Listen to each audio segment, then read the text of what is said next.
Я слышала, что дети, которые у меня как болезни, могут умереть. Я не хочу умирать, я хочу жить. Я не хочу, чтобы мне было больно. Я боюсь за свою жизнь. Почему это случилось именно со мной? Если я умру, я больше не увижу своих родных. Я очень скучаю по моей семье, по моей сестре.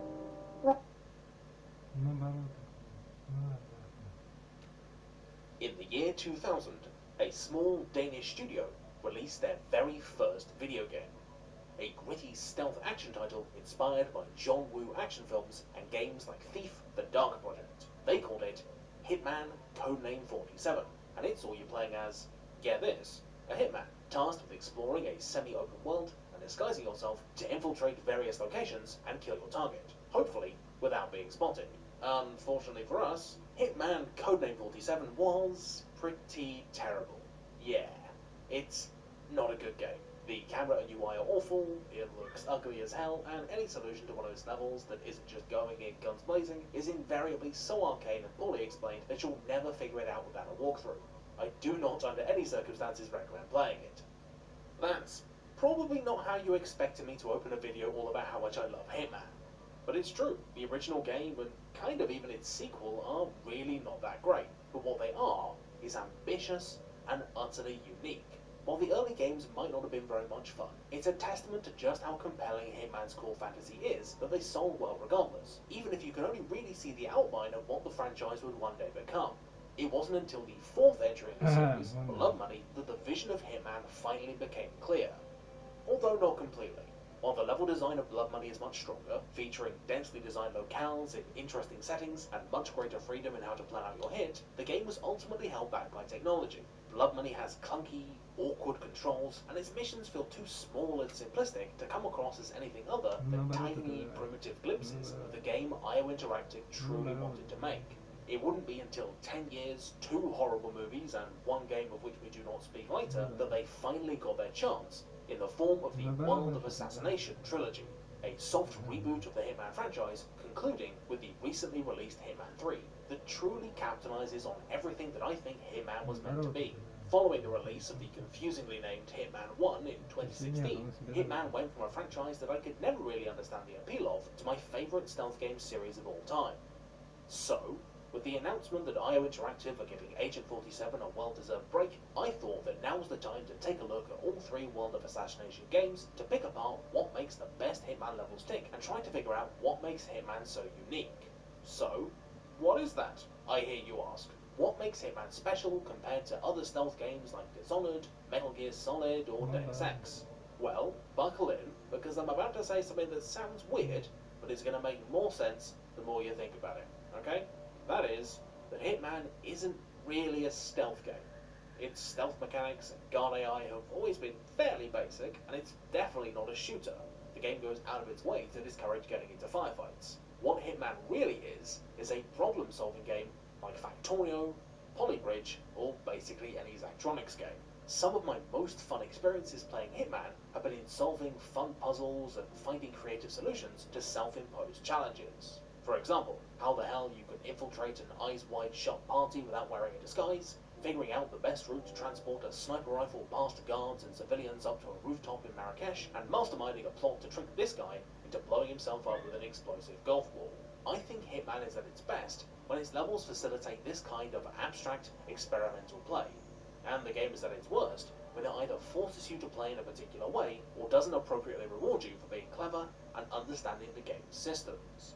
Don't believe me? To explain how well most Hitman levels encourage you to think on your feet and plan your way around problems, I need only show you one of the few Hitman levels that doesn't, namely the infamously terrible Colorado from Hitman 1.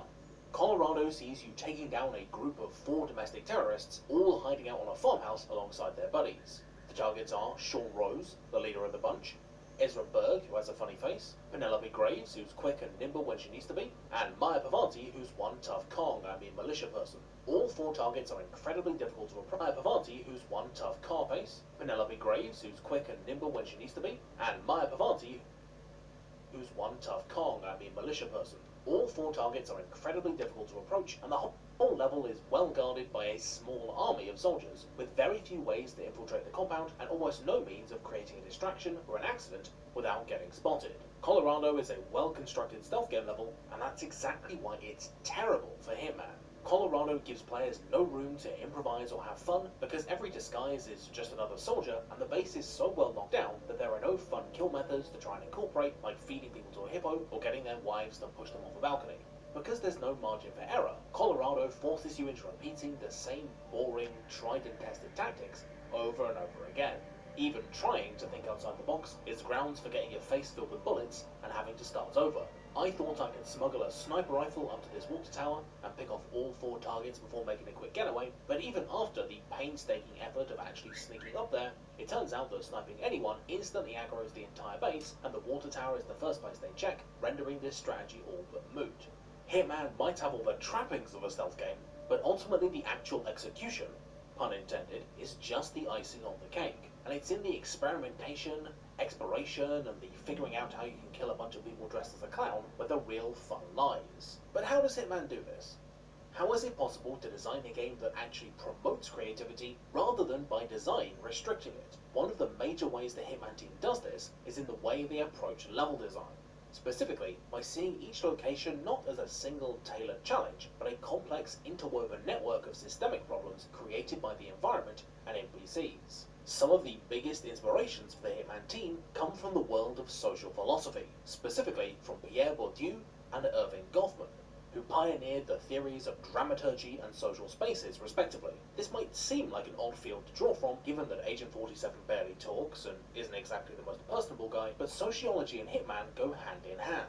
To quote Goffman, we are all just actors trying to control and manage our public image. We act based on how others might see us. In other words, our identities are defined not by who we think we are, but by those around us, and the rules of the place we're in. By applying this logic to Hitman, we see the origins of some of the game's most interesting emergent puzzles. Drawing attention to yourself in Hitman by not adhering to, say, the social rule against brandishing a scimitar at random people won't just lower your score, it's also usually suicide. So you have to learn to play smart. Each disguise you don will grant you access to different locations, but they will also change your social identity, altering which opportunities you have available to you and how the NPCs will react to your actions. For example, in Mendoza, your experience walking around the big central party disguised as a guest is vastly different. Opportunities you have available to you and how the NPCs will react to your actions. For example, in Mendoza, your experience walking around the big central party disguised as a guest is vastly different to your experience disguised as a guard. As a civilian, you'll be constantly barred entry and asked for your invitation, but it will be much easier to blend in.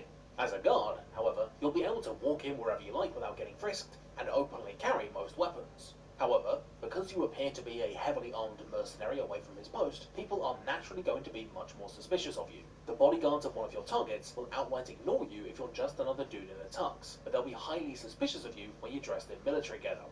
This constant change in Agent 47's relationship with his environment extends to Pierre Bourdieu's theories of the front stage and backstage. In short, his theories are based around the idea that in public settings we are constantly performing, but in private settings, or backstage, we reveal who we truly are. The Hitman team uses this idea to create nice level design arcs that set up and then pay off fun moments and storylines. In public spaces, you'll see your targets and the world as they want to be seen, usually visually impressive and with the veneer of impenetrable security.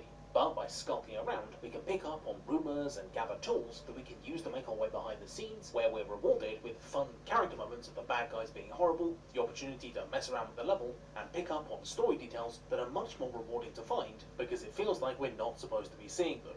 Expanded to the scope of a whole level, these concepts of public and private spaces create the overall landscape of a Hitman location, and the proportions of each, as well as their configurations within a level, can drastically change how each feels to play. In fact, the layout of public and private spaces is such a big deal that the Hitman team have come up with 2 different terms to describe the extremes of their design process. First, we have snail houses, which are levels that are supposed to look like snail shells? Yeah, I don't really get it either. In essence, what the term means is that a snail house is built around spiraling layers, with no clear divisions between public and private locations. Snail houses are usually made of pathways and shortcuts that all fold into each other in a way that makes the level feel much larger and more complex than it actually is. A good example of snail house design can be found in the mission, the Ark Society, which has massive semi-public spaces, but also a lot of different entryways into various layers of security.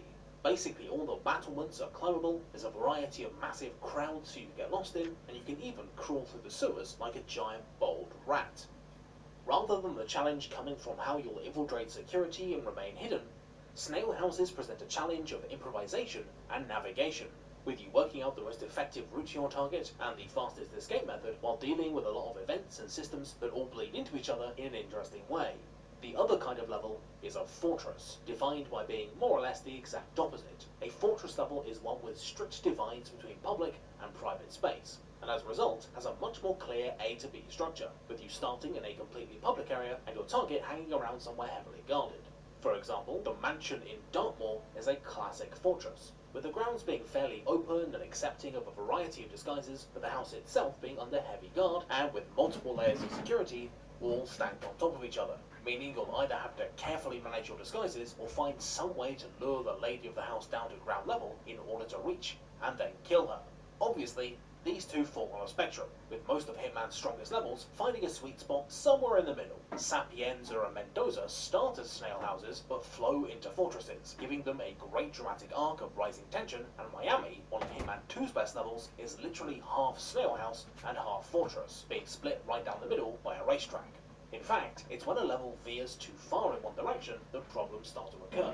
I've already mentioned Colorado, but Columbia from Hitman 2 also commits too hard to fortressy level design, being effectively 3 different fortresses split by vast gulfs of essentially nothing, with little interaction between the town, mansion, and drug plant. This creates a level that feels kind of stilted, and a lack of freedom in approaching these various areas can limit their replayability and how much they reward thinking outside the box. Going too far into snail house design, on the other hand, can just lead to players getting lost. Mumbai is so interspersed with ladders, sneaky shortcuts, different disguise zones, and security checkpoints, all of which have the same rundown aesthetic, that I don't think I can navigate the place without checking the map at least once, and I've beaten it at least 10 times. A similar dichotomy can be seen in roamers and dwellers, the 2 different kinds of target. As you might have guessed, dwellers mostly stay in one place and need to be assaulted or somehow drawn out, and roamers need to be ambushed or isolated, and these 2 types play very differently depending on whether they inhabit a snail house or a fortress. For example, in Whittleton Creek, the suburban neighbourhood's many witnesses make dealing with Nolan Cassidy, a roamer, quite difficult, encouraging you to draw him indoors or into a garden for a sneaky kill. But when killing Old Man Janus, a dweller who never leaves his house, these densely packed domestic settings actually work against you, and infiltrating onto his room where he spends a lot of time and can be poisoned is very hard work. By designing levels that are open-ended, yet constrained enough to push you into encountering a variety of interesting emergent problems, Hitman ensures that no matter how good you are in the game, you'll never be completely sure how to deal with the constantly evolving sandbox of each playthrough. Of course, each level's elements are merely the tools players have to work with.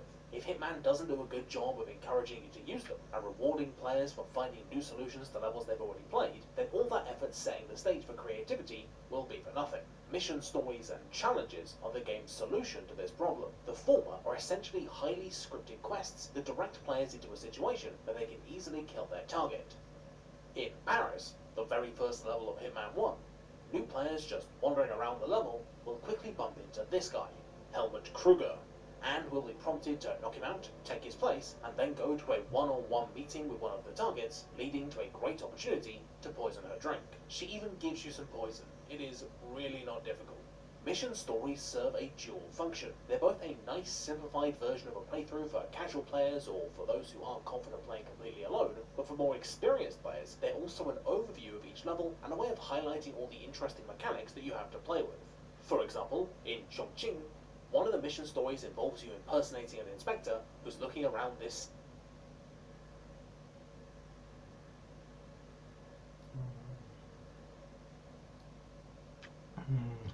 Ну нет, я думаю. Юриор, зачем? Куда ты?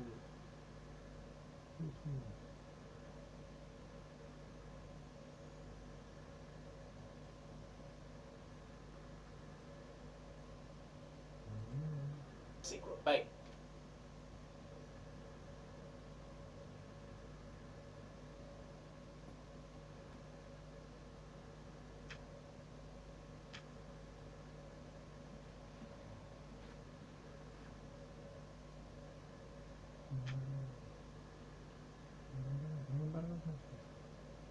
наоборот. Я понял.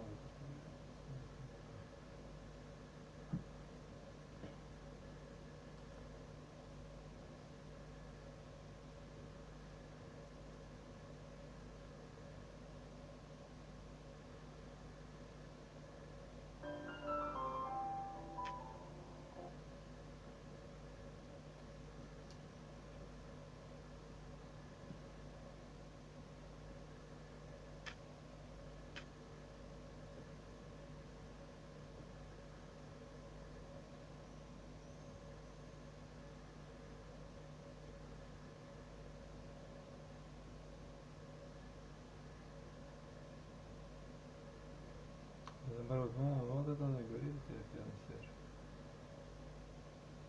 Наоборот, нет, наоборот.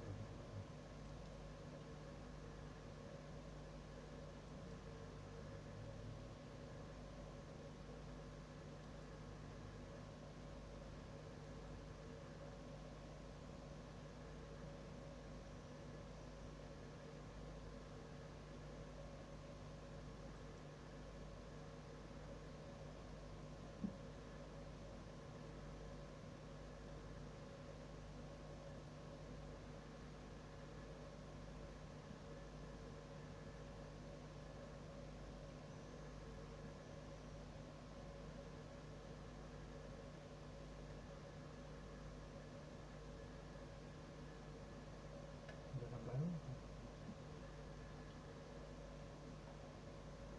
Наоборот, да. Нет.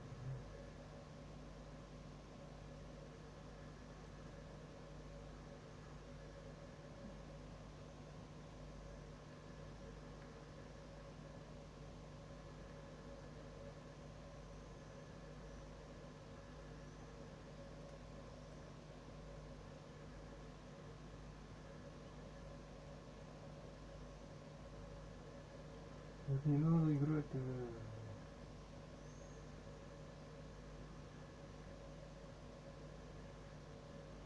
наоборот.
Нет,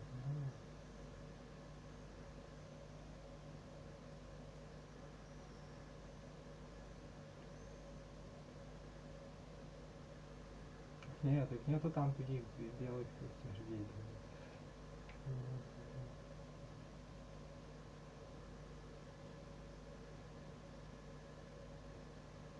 Ну и что дальше?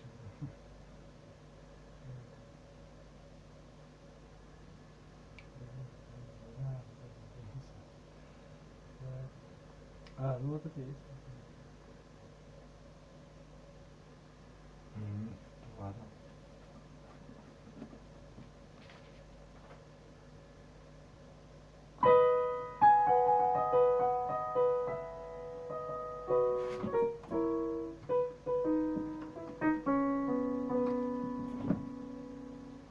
Может что-то появится?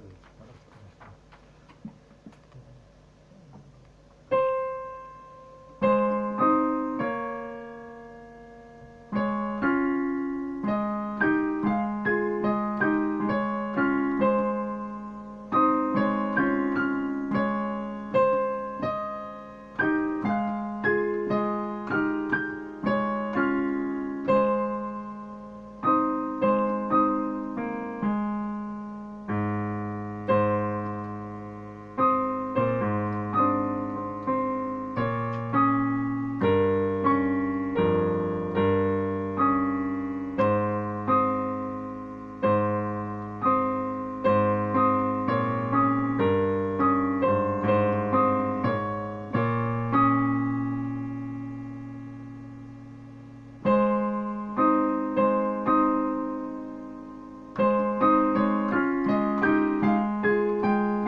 Сейчас найдем.